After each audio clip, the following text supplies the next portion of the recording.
মাজরা পোকা দমন করার জন্য প্রথমে যে ঔষধটি ব্যবহার করতে হবে সেটা হচ্ছে আপনার ইনসিপিও, এবং এটা হচ্ছে সাধারণত আপনার তরল জাতীয় একটা ঔষধ। এটা আপনারা দোকানে গেলেই পাবেন। ইনসিপিওতে আমি সাধারণত সব থেকে ভালো উপকারী পেয়েছি, এবং সাথে আপনারা একটি পাউডার ব্যবহার করতে পারেন, সেটা হচ্ছে ভিত্তাকু।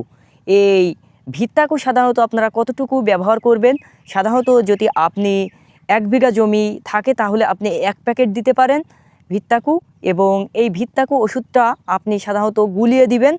এটা সাধারণত পাউডার, এবং এক ধমে সাধারণত আপনি হাফ দিবেন ভিত্তাকু। যে আপনার তাদের যে প্যাকেটটি রয়েছে ভিত্তাকুর, ওই প্যাকেটটি থেকে অর্ধেক পরিমাণ আপনার পাউডার গুলিয়ে দিবেন এক ঢমে, এবং এনসিপিও যে ঔষধটি রয়েছে প্রতি ঢমে আপনারা দিবেন 1 মুটকি, অথবা আপনারা যে দোকান থেকে নেবেন সেই দোকানের পরামর্শ নিয়ে আপনারা দিতে পারেন ভুঁইতে, এবং এটাতে পর্যাপ্ত পরিমাণ আপনার কাজ হবে।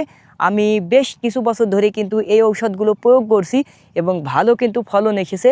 এবং গাছের ভিতরে দেখলে ডগায় আপনারা দেখলে এই মাজরা লাগা পোকাটা আপনারা দেখতে পারবেন, এবং এই মাজরা লাগা পোকার কারণে কিন্তু ধানের সব থেকে বড় একটা ক্ষতি হয়। কেননা যদি সঠিক সময় পরিচর্যা না করেন ধানে কিন্তু ভালো ফলন আসবে না। যখনই আপনার ধানটা ফুলবে এবং ধানের গলায় যখন আপনার বাল আইবে, ওই বালটা এই সাধারণত পোকাগুলোই আপনার কেটে দেয়। এবং আপনারা আমার পরামর্শ অনুযায়ী যদি এই সময়গুলোতে ঔষধটি প্রয়োগ করেন তাহলে কিন্তু এই মাজরা দমন হবে।